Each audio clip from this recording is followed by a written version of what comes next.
প্রিয় বন্ধুরা, কেমন আছো সবাই? আশা করি সবাই ভালো আছো। আজ তোমাদের জন্য আরও একটা নতুন ভিডিও নিয়ে আসলাম। আজ তোমাদের শোনাবো নিজের অনিচ্ছায় বাসার মালিকের ছেলের সাথে ঘটে যাওয়া একটি মজার ঘটনা।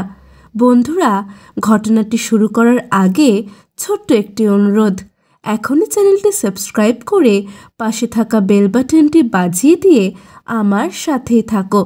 বন্ধুরা, আমার নাম নূপুর। বর্তমানে আমার বয়স ২৬ বছর। আমি বিবাহিত আর আমার একটা মেয়ে আছে। কিন্তু এখনও যে কেউ আমাকে দেখলে বলবে আমার বয়স ১৯ কি ২০ বছর, এর বেশি না।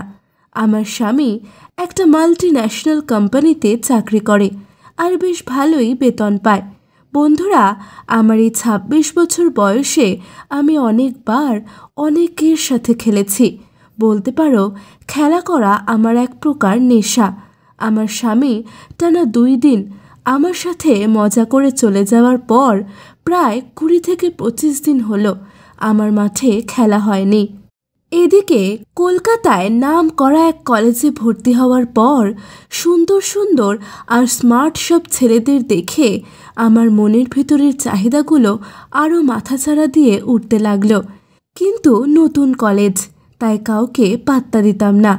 তার উপর আমার পিছনটা দেখতে বেশ আকর্ষণীয় বলে ছেলেরা সেটা নিয়ে নিজেদের মধ্যে আলোচনা করত বলে আমি গর্ববোধ করতাম।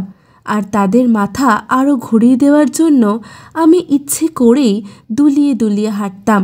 মাঝে মাঝে ছেলেদের সাথে কথা বলার সময় এলোমেলো করে রাখতাম, যেন ওরা আমার ডাবগুলো ভালোভাবে দেখতে পারে আর আমার প্রতি বেশি নজর দেয়। আমার এই প্ল্যান অবশ্য প্রায় সব সময় সফল হতো। তারা আমার দিকে হাঁ করে তাকিয়ে থাকতো, তখন আমিও বেশ মজা পেতাম। বন্ধুরা, আমার মা ও খুব রসিক মানুষ, তাই উনি অবশ্য সব বুঝে একদিন আমাকে বলল, কলেজে যাস, বড়লোকের কোনো ছেলেকে পটাতে পারিসনি?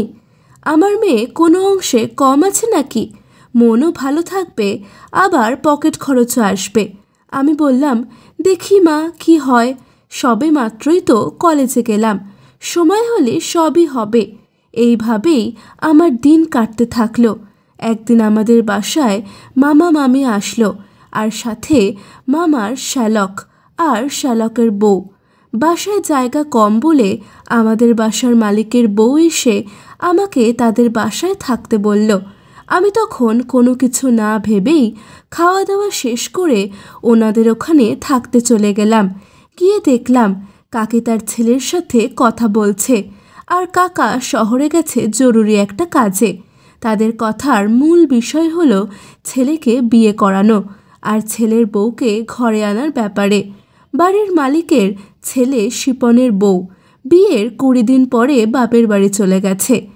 কিন্তু কোন কারণে গেল বা শিপনের কোনো সমস্যা আছে কিনা কিছু বলেনি, শুধু বলেছে শিপন যেন তাকে ডিভোর্স দিয়ে দেয়। এরই মধ্যে প্রায় ৬ মাস হয়ে গেল। আমি ওনাদের বাসায় গেলে আমাকে দেখে কাকি সব সময় বলে, শিপন, তোর বউ যদি নূপুরের মতো এত সুন্দরী হতো তাহলে মনে হয় মাটিতে পা রাখত না। আমার এত সুন্দর ছেলে নাকি তার পছন্দ না। কীরকম পাগলি মেয়ে রে বাবা। আমি তখন শিপনের দিকে তাকালাম। শিপন দেখতে লম্বা, ফর্সা, মুখে খোঁচা খোঁচা দাড়ি, আর সব সময় স্মার্ট হয়ে থাকে। বডি শেপও ভালোই। বয়স ২৭ কিংবা ২৮-এর মতো হবে। আমার থেকে ৫-৭ বছরের বড়। আমি তখন কিছুতেই বুঝতে পারলাম না যে এর বউ কেন চলে গেল। শিপন আমার দিকে জানি কেমন করে তাকালো। আমিও তার দিকে তাকিয়ে লজ্জায় চোখ সরিয়ে ফেললাম। বন্ধুরা, এরপর আমি ঘুমোতে গেলাম শিপনের বোনের রুমে। ওই রুমের পাশেই শিপনের রুম। দরজার লকটা নষ্ট হয়ে গেছে বলে দরজাটা আটকানো যায় না। এরপর আমি দরজাটা চাপিয়ে এসে খাটে শুয়ে পড়লাম। কিছুক্ষণ পর শুনতে পেলাম কাকিও শিপনকে ঘুমোতে যা বলে নিজের রুমে চলে গেল। মাঝরাতে হঠাৎ ঘুমের মধ্যে চাপ অনুভব করলাম। মনে হচ্ছে কেউ আমার দুই পাশে পা দিয়ে ঘুমিয়ে আছে আর আমাকে আদর করছে। আমি চিৎকার করতে গিয়ে একটা গলার আওয়াজ শুনতে পেলাম। সে আমার কানের কাছে এসে ফিসফিস করে বলল, নূপুর, আমি শিপন।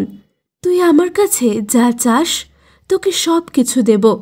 প্লিজ আমাকে একটু মজা দে, অনেক টাকা দেব তোকে। আমি বললাম, আপনি আমাকে কি মনে করেন? উপর থেকে নামুন, না হলে চিৎকার করে কাকিকে ডাকবো কিন্তু। আসলে বন্ধুরা, আমি ওর কাছে নিষ্পাপ সাজার জন্য কথাগুলো বলছিলাম, কারণ আমিও প্রায় সব সময় খেলতে চাই। তবে প্রথমেই টাকার কথা আর তুমি করে বলাতে আমার মেজাজ খারাপ হয়ে গেছিল, তাই একটু ভাব নিলাম। শিপন তখন আমাকে বলল, না নূপুর, তুমি রাস্তার মেয়ে হতে যাবে কেন? তুমি শুধু আমাকে মজা দেবে, আর এর বিনিময়ে তুমি আমার কাছে যা চাও তাই দেব। শিপন এইগুলো বলে একদম আমার কাছে চলে এলো। তাকে আর মানাতে পারছি না, তাই চুপচাপ শুয়ে রইলাম। কিন্তু শিপন এরপর যা শুরু করলো তাতে আমার চোখে জল চলে আসলো। প্রায় 20 মিনিট পরে আমার মনে হলো আমি মনে হয় আর সইতে পারবো না। তাই আমি ওর কোনো কিছুতেই বাধা দিলাম না, বরং আমি ওকে সুযোগ করে দিলাম। কিন্তু কিছুক্ষণ পরেই আমি অবাক হয়ে গেলাম।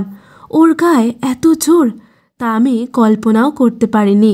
আমি প্রতিবারে একটু একটু করে সামনে এগোচ্ছি। এভাবেই আস্তে আস্তে করে আমার মাথা ঠেকে গেল খাটের কার্নিশে। এভাবে প্রায় 20 মিনিট পর মনে হলো শিপন ক্লান্ত হয়ে গেছে। তখন আমি ওকে জিজ্ঞাসা করলাম, শিপনদা, তুমি তো অনেক ভালো পারো, তাহলে বৌদি চলে গেল কেন? এর উত্তরে শিপন কিছুই বলল না, শুধু বলল, বাদ দাও ওর কথা। এরপর শিপন আমাকে বলল, নূপুর, তুমি আসলে একটা পাক্কা খেলোয়াড়। আমার গার্লফ্রেন্ড প্রথম দিনের পর ব্রেকআপ করেছে সহ্য করতে না পেরে, আর তুমি সব সহ্য করতে পারলে? তোমার ভাবি এত সহ্য করতে পারতো না। এতক্ষণ ওকে সময় দিলে আমার হওয়ার আগেই ও কান্না করে দিত। তাই আমিও সন্তুষ্ট হতাম না, সেজন্য ওকে খুব বকা দিতাম। কোনোভাবেই ও আমাকে সুখ দিতে পারতো না। আমার কি দোষ বলো? শুনেছি ও নাকি আর আসবে না। তোমার কাছে আসার আগেও ফোনে আমাকে বলেছিল আমাকে নাকি কোনো মেয়েই সন্তুষ্ট করতে পারবে না। দেখো নূপুর, তুমি কিন্তু আমাকে ঠিকই সন্তুষ্ট করতে পেরেছ। বন্ধুরা, এরপর শিপন আমাকে তার কাছে আসতে বলল, আর আমি কাছে আসার পর শিপন আমার কপালে একটা আদর দিল। কিছুক্ষণ পরেই আমি বুঝতে পারলাম শিপনের প্রচুর ঘুম পেয়েছে। আমি মনে মনে ভাবতে লাগলাম, একদম পাক্কা খেলোয়াড়, আর ভালোই তো খেলতে পারো সোনা জাদু। তবে শিপনদার একটু বেশি রাগ আর কি। এরপর কখন যে আমি নিজেও ঘুমিয়ে পড়লাম তা বলতে পারবো না, কিন্তু ভোরের আলো ফুটতে না ফুটতেই আমার ঘুম ভেঙে গেল। আমি নিজের দিকে তাকিয়ে বুঝতে পারলাম অনেক দিন পর কেউ একজন আমাকে আমার মনের মতো করে ভালোবাসতে পেরেছে। তাই আমারও মাথাটা হালকা হলো। কিন্তু তখন আমি লক্ষ্য করলাম শিপন এখনও ঘুমিয়ে আছে। এরপর আমি ওকে আস্তে আস্তে ডাকলাম, এই শিপনদা, ওঠো, আমি কিন্তু এখন চলে যাব। যদি আর একবার মজা করতে চাও তাহলে করে নাও। আমার এই কথা শোনার সাথে সাথেই শিপনদা ঘুম থেকে উঠে পড়ে। তারপর আমাকে ধরে বলে, নূপুর, সত্যি কথা বলতে তুই অনেক ভালো মেয়ে। আমার জীবনে তোর মতো মেয়ে দেখিনি। তখন আমি বললাম, হয়েছে হয়েছে, আর বলতে হবে না। আমার সময় কম, এখন আর দেরি না করে শুরু করো। আমাকে এখন যেতে হবে। বন্ধুরা, এরপর শিপনদা আর দেরি না করে একদম শুরু করে দিল। এভাবে প্রায় আরও 15 থেকে 20 মিনিট ব্যাটিং করে শিপনদা তার খেলা শেষ করল। খেলা শেষে আমি চলে আসব এমন সময় শিপনদা আমাকে বলল, নূপুর, একটু দাঁড়াও, আমি এখনই আসছি। এ কথা বলেই শিপনদা কাকের রুমে চলে গেল। প্রায় মিনিট 5 পরে এসে সে আমাকে 500 টাকার একটা বান্ডেল হাতে ধরিয়ে দিল। তখন আমি তাকে বললাম, কি করছো শিপনদা? আমি এইগুলো নিতে পারবো না। তখন শিপনদা আমাকে বলল, প্লিজ না করো না নূপুর, তুমি আমাকে যা দিয়েছ তার মূল্য আমি তোমাকে কোনো কিছুতেই দিতে পারবো না। তখন আমি নিরুপায় হয়ে খুশি মনে টাকাগুলো আমার হ্যান্ডব্যাগে নিয়ে চলে এলাম। বাসায় এসে দেখলাম ততক্ষণে মা জেগে উঠেছে। মা আমাকে দেখে বললেন, কিরে মা নূপুর, তোকে আজ এরকম লাগছে কেন রে? রাতে ভালো করে ঘুম হয়নি? আমি বললাম, হয়েছে মা, তবে কেন জানি বড্ড মাথা ব্যথা করছে। এরপর আমি ফ্রেশ হয়ে নাস্তা করে আবার ঘুমিয়ে পড়লাম। আমার এমন আচরণে মা হয়তো কিছুটা বুঝতে পেরেছে। বন্ধুরা, এরপর মাস চারেক পরের ঘটনা। কাকি মানে শিপনদার মা একদিন আমাদের বাসায় এলেন আমার বিয়ের সম্বন্ধ নিয়ে। ততদিনে অবশ্য শিপনদার বউয়ের সাথে তার ছাড়াছাড়ি হয়ে গেছে, সেটা আমরা সবাই জানতাম। তাই মা ওনাকে বলল, ঠিক আছে বৌদি, আমরা ঘরোয়াভাবে একটু পরামর্শ করে তারপর আপনাদের জানাবো। বন্ধুরা, তোমাদের কাছে কি আর বলবো, সেই রাতে শিপনদা আমাকে যেই রকম মজা দিয়েছিল তাতে আর আমি প্রস্তাবে রাজি না হয়ে থাকতে পারলাম না। কিন্তু কষ্টের বিষয় একটাই, আমার বাবার অনিচ্ছা থাকার কারণে শিপনদার সাথে শেষ পর্যন্ত আমার বিয়ে হলো না। তবে ওনার সাথে অনেক দিন খেলেছি, আর যতদিন উনি বিয়ে না করছে ততদিন আমার এই খেলা চলতেই থাকবে। বন্ধুরা, আজ এ পর্যন্তই। এরকম নতুন নতুন ঘটনা শুনতে আর ভিডিও পেতে এখনই আমার চ্যানেলটি সাবস্ক্রাইব করো আর একটা লাইক ও শেয়ার দিয়ে আমার সাথেই থাকো। আর হ্যাঁ, তোমাদের সুন্দর ওই নোকটা দিয়ে কমেন্ট করতে ভুলে যেও না যেন। এতক্ষণ আমার সাথে থাকার জন্য তোমাদের অসংখ্য ধন্যবাদ। সবাই ভালো থাকো, সুস্থ থাকো।